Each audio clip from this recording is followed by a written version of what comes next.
Ah! Ah! Just went past an HGV. They gave me a free face wash. Ah! So hello, welcome back to the bunker, and welcome to, as the title of this video would suggest, an incredibly special first drive review of the all-new Aston Martin V12 Speedster. Just 88 of these cars will be made. It's an incredibly unique niche proposition, and the whole point of this video is really to share with you the things that you can't Google.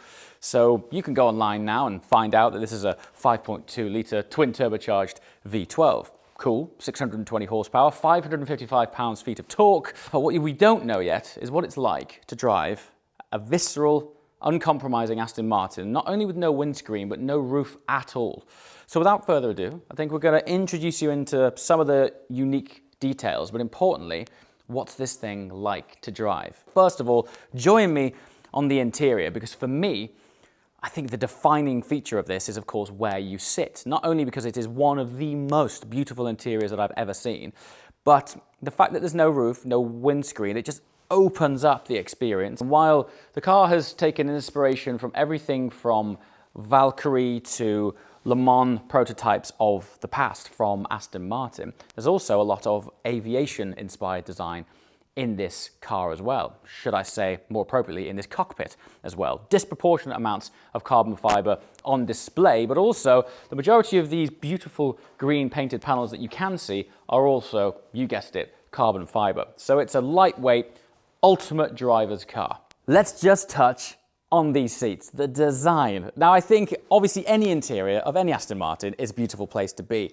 I think it's important to remember on this, literally 100% of the time, the interior is on display, okay? So anyone who walks past it will get 100% of the interior looking into their face. And as a result, the touch points, the details, the sculpture, the intricacy, the padding on these seats. First of all, there's technical fabrics used on the center section. Now, we are in the UK, and you may, in a no roof, no windscreen Speedster, get caught out in the rain. Hence me wearing this heavy duty jacket before we go out for a drive. So that's why there's some technical fabric here combined with leather, obviously good to go in the rain, but there's small details. Take, for example, the iconic Aston Martin wings badge on the headrest here. Now, in a conventional Aston, this might be embroidered. On this is actually 3D printed rubber.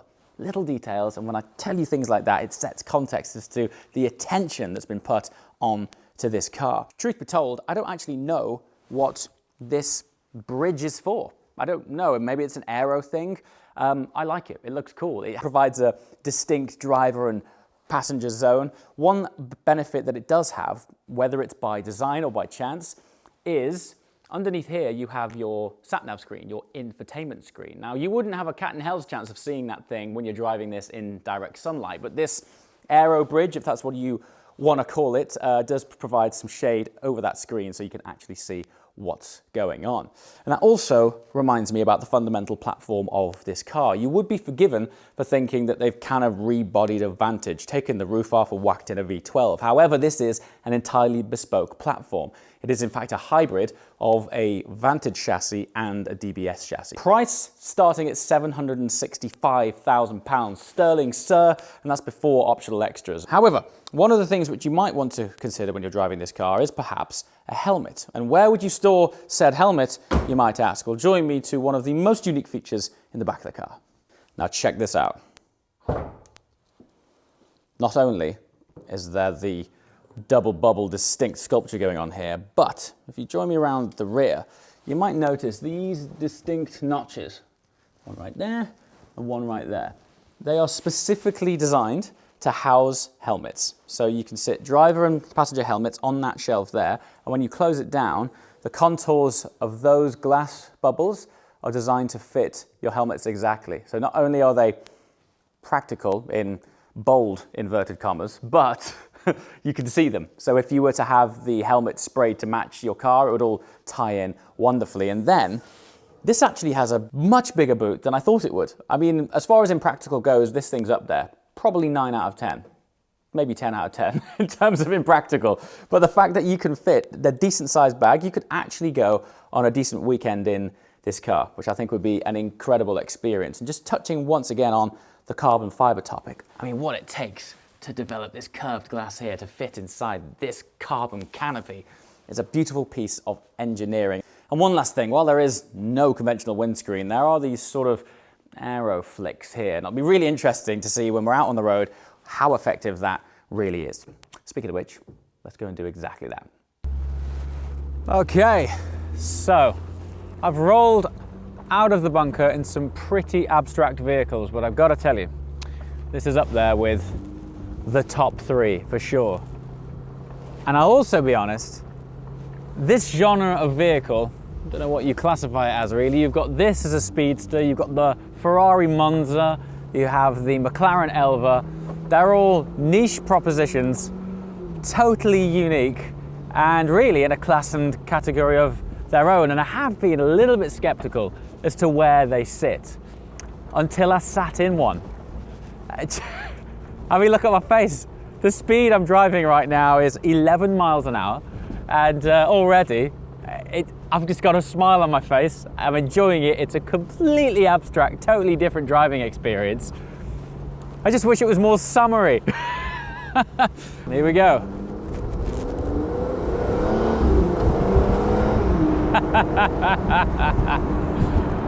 I mean, that's it, isn't it? That is it. The car feels light. I know that might seem an obvious statement, but it is agile.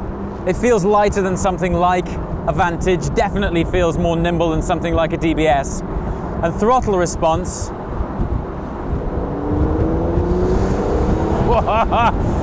well, throttle response is absolutely savage. It was 690 horsepower, 555 pounds-feet of torque. And it's actually that torque which you're experiencing. That's the twisting, torsional effort that you feel under acceleration. We're currently in GT mode, which you can think of as really standard road mode, comfort mode, if you will. But with the flick of a switch, you can dial that up, you dial it down to make it more adaptable depending on the driving environment. And oddly, as fast as it is, I'm not sure that this car necessarily has to be about speed. I was very fortunate to have an early drive in a Ferrari Monza, and that was kind of more raucous. It had a bit more of a sort of raw energy to it because there was, I guess you could hear that naturally aspirated V12 tone. Because this car is heavily turbocharged and I've got a lot of wind noise in my ears, you weirdly can't hear as much as the car as you might expect. So I'm going to floor it now in third gear. And I don't get any engine noise or exhaust noise at all. I just get increased wind noise in my ears. So oddly, it's not as much of an audible sensation as you might think. But when it comes to head turners, I have had the privilege of driving some of the best cars in the world on this channel, but I've never seen anything turn heads like this thing, to the point that it might actually be dangerous for other people on the road. Don't forget, they're only making 88 of these cars. This is the first pre-production prototype to even hit the road. It's rare enough in itself, but the way that it looks, it's an Aston with no roof. Woohoo! Now at this point you might be wondering about these little wind screens, wind deflectors. Yeah, they don't do anything at all. I mean, they might be doing something, because I haven't tried the before and after, but there's a distinct amount of friction being applied to my face right now. I'm also dreading following anything in front of me with fat tires. Now what I'm about to say is going to be a really strange statement for a car that is capable of almost 190 miles an hour and 0 to 60 in 3.5 seconds, runs a twin turbocharged V12 engine and looks, well, how it looks. But oddly, I get more enjoyment out of this car at slower speeds than higher speeds. I don't know what it is. I'm not sure if it's the wind noise, not sure it's the fact that as I increase with speed, I hear less of the engine. But there's something quite nice about the way this thing gracefully wafts down a road. These seats, they're so beautiful. They are so beautifully sculpted, beautifully contoured. They hold you in. They're not too stiff, not too spongy. They look as good as they feel. Brilliant. Now then, we do find ourselves on an open road. Let's see what it is like when you do get up it.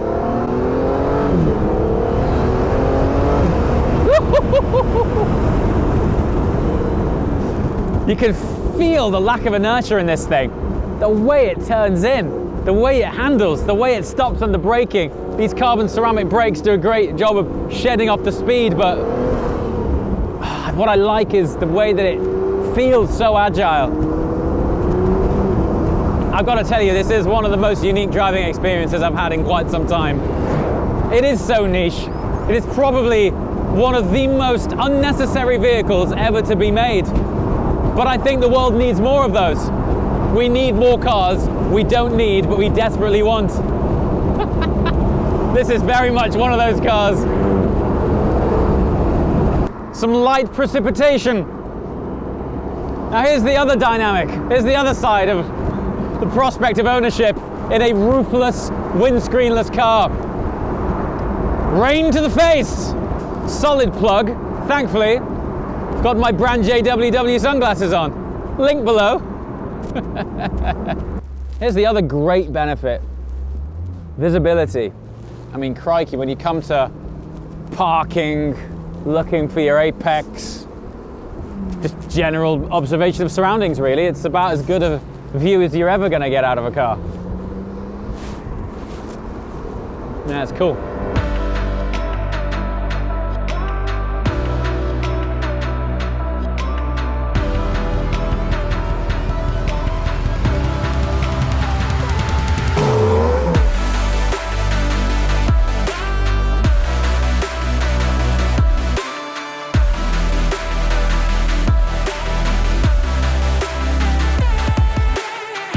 So, how would you go about summarizing a car like this? Because to be frank, there's absolutely no need for a car like this. However, weirdly, I think the world needs a lot more cars like this. Cars that don't take themselves too seriously.